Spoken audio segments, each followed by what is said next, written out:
unang-una na dyan, yung kasalukuyan na nangyayari, yung sobrang crisis sa panahon ngayon na nakikita ko dahil miski ako talagang maiiyak ako sa isang kababayan ko na lumalapit sa kapatid ko na wala daw pamasahe ang kanyang mga anak para pumasok sa eskwelahan. Pero ako, ganun pa man, kahit may pera ako sa Gcash, babayad ko ng electric, nagpadala ako ng 300 para lang mahimasmasan yung isang kababayan ko dahil sa kahirapan na dinadanas ng ating bansa.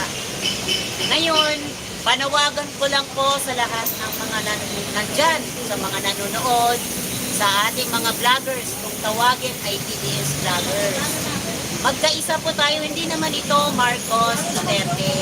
Itong pinaglalaban natin ay para ito sa ating bayan, kapakanan ng lahat ng bawat Pilipino.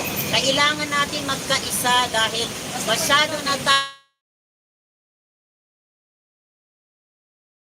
tayong ginikipit. Kung makikita nyo, puro na lang pasarap. Paano naman tayo? Kawawa naman tayong mga simpleng lang sa mga mainstream media, sa social media, na yung mga kinakain ng kasalukuyang namumuno, napakamagarbo ng kanilang pamumuhay. Kawawa naman tayong mga Pilipino na nagsasakripisyo. Ito po para sa akin, tayong Pilipino, dahil nakita natin ang progresibo ng isang bayan, Davao City, nakita natin yung sobrang disiplinaryan ng isang syudad, Davao City. Tinawag natin ang mga Duterte, number 1, si Tatay Digong, nagwawala na tayo sa ating mga probinsya, municipalities, mga syudad, mga kung ano-anong mga lugar dito sa Pilipinas, na nawagan tayo. Tatay Digong, tumakbo na po kayo, ganyan-ganyan. Sa totoo lang, yung matanda na nahimik sa Davao City, pero tayong mga Pilipino nanawagan, Tatay Digong, tumakbo na po kayo. Pero nung sinunod niya ang kagustuhan natin, tinulungan natin siya makaupo. Pero sa ngayon, na naupo ang Pangulong Bongbong Marcos, anong ginawa natin? Kinraidor natin, iniwan natin sa eri si Tatay Digong dahil nalasap natin yung magarbong buhay, magarbong mga sasakyan, magarbong pananamit. Abay, hindi na yata makatarungan yon kung sila lang ang nakikinabang sa pera ng mga bawat Pilipino, ng mga taxpayers. Kapag hindi tayo magkaisa, paano na ating bayan? Sobra-sobra na ang kinakaharap. Tumataas ang kuryente, tumataas ang bayarin sa tubig, tumataas ang lahat ng bilihin. Paano na tayo? Ang alam mo, hindi nyo alam, itong kwento ko sa inyo. Mayroong isang syudad na malapit sa may Fairview, hindi ko nababanggitin. Marami nang nangihingi sa mga bawat palengke.